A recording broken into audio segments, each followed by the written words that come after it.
What is up, everybody? Thanks so much for watching this week's video. Before we start, as per usual, I learned something this week and I want to share it with you guys. So, I was reading my Bible in the second to last book. It's called Jude. It's right before Revelation. What stood out to me was verse 12 in particular. These men are blemishes at your love feasts, eating with you without the slightest qualm, shepherds who only feed themselves. Now, am I a person who shepherds people along, who helps people, who does good things, but with the wrong motives in mind, just so that I can potentially boost myself up, or so that people know that I'm actually doing a good thing, so that I can have a good standing with people? You know, Jude actually goes on to say, these men are grumblers and fault finders. They follow their own evil desires. They boast about themselves and flatter others for their own advantage. Now, the Bible talks about this, and it talks about, you know, even sometimes the good things that we do aren't all good. And I can definitely relate with that. You know, there's things that I have done, probably things that I've done today, that I've done, you know, to be kind, but in the end, I'm kind of looking for a thank you, or I'm looking to kind of, you know, boost myself up in other people's eyes. So, all to say, what are your motives for the things you do, even the good things? You know what? Do something anonymous and good this week that you won't be known for, potentially. Something that benefits somebody that doesn't benefit you. That is a challenge, because that is hard for us and it's not natural. I'll leave that with you guys. Thanks so much. Enjoy the video. Hi, we're John and Steph, and these are our sons Aliki and Sevaniah. Our family lived and still runs a small business in Kelowna, British Columbia, Canada. Our family has a dream, so we sold our stuff and packed our bags. We moved to a village in Fiji to start a new business venture. We are WakaFamily.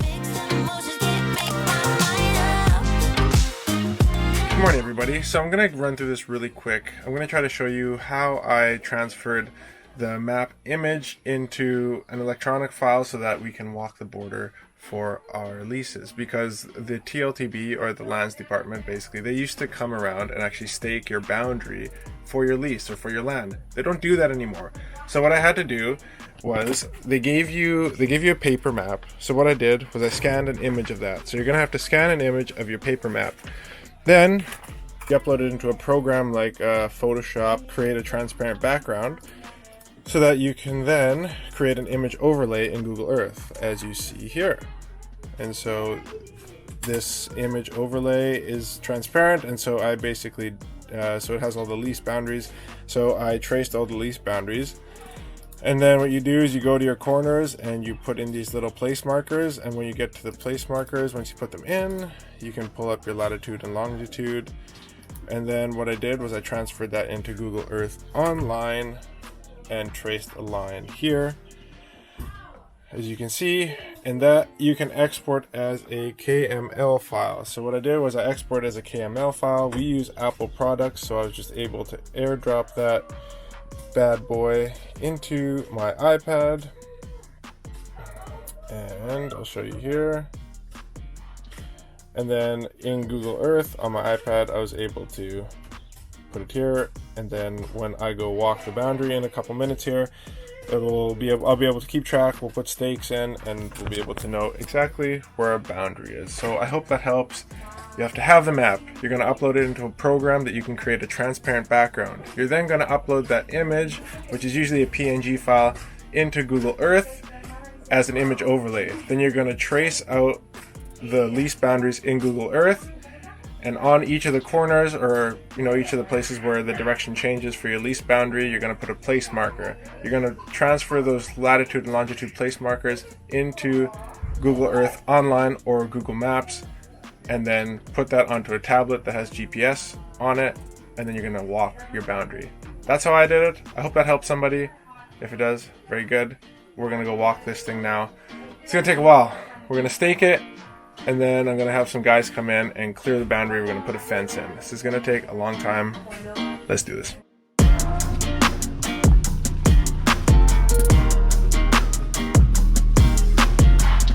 Okay, so we're here at the start of the track, but we're going to start putting in pegs. So he's cutting the first peg over there, and then we got to head up this way into the bush. So wish us luck. Big job coming up here.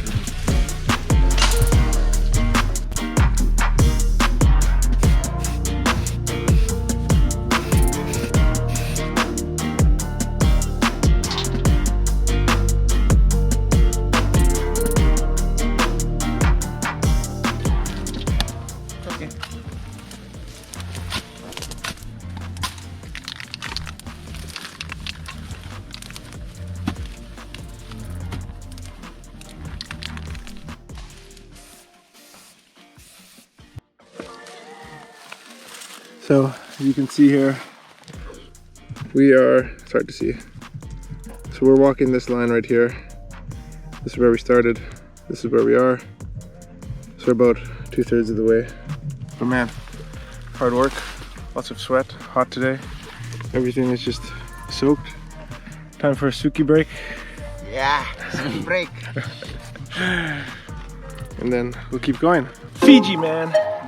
It's very hot and very, very hard to do things that are simple in other places. But come and join us.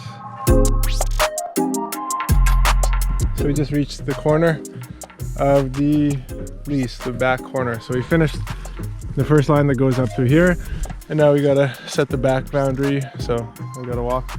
It's funny because we actually came out here and there's actually a forestry road that goes up into the hills there. So that makes sense as being the back corner of our lot. So now we gotta walk through the forest this way and mark off the back section of the lease.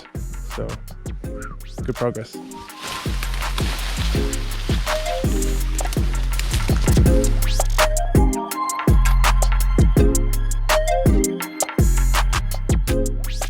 So we're out here marking another lease today. This is the second lease. This is this sandalwood plantation. It's roughly 113 acres, give or take. It's nice to actually be in the shade. We're under the canopy now.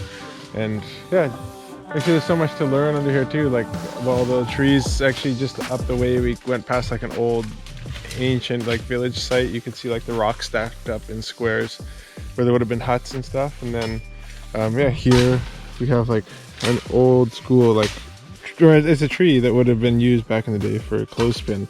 So it comes in sections, kind of similar to a reed or something. So this section is every foot or so, and they split it up the center, and then you would use this as a clothespin. And in about a week or so, it dries, and then yeah, these can be used for up to 12 months at a time. So it's pretty cool, the kind of things that you find out here. So learning lots. I'm sure many of you already knew that, but for those of you who didn't, kind of like an interesting tidbit. Let's keep going.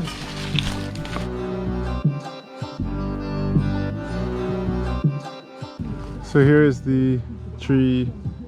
You know what it's called? Pini. This is what they call it? Yeah, pini.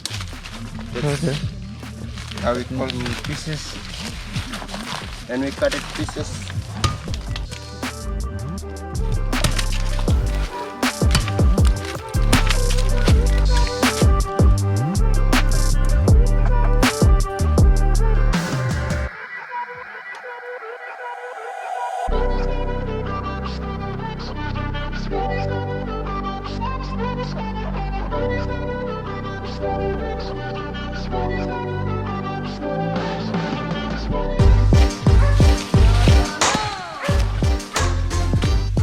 So we have some dogs with us. They've just been hanging around.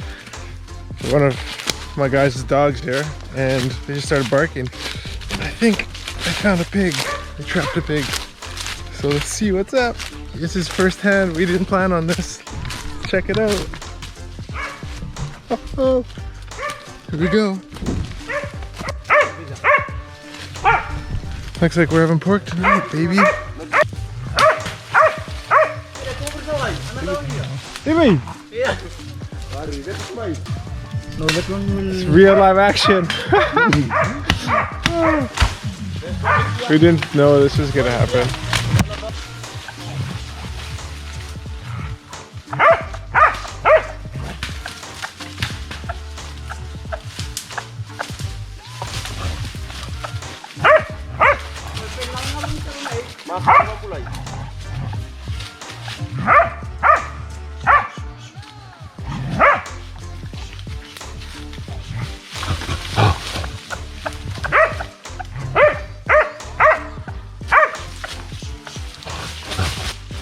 So these things are actually really easy to kill. Just one like smack on the head. As soon as you touch it with a stick, they're out, dead, finished. So it's not too bad. So here's this guy over here, Seni Rusi, live action.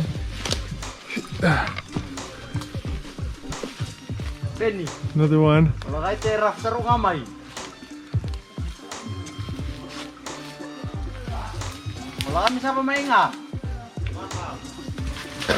Harry. Boy. Boy, so. Oh my God.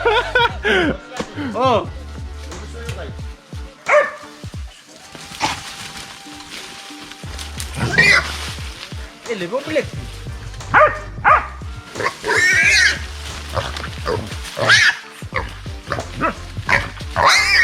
No lies, that was so funny because we didn't expect any of that.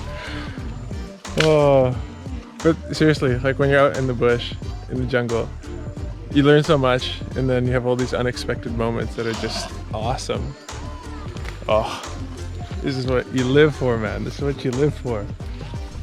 Well, I'm not gonna lie, that was a very unexpected way to end the day, but we'll take it. So, just gonna go back home and start butchering these, and we'll catch you guys in the next one.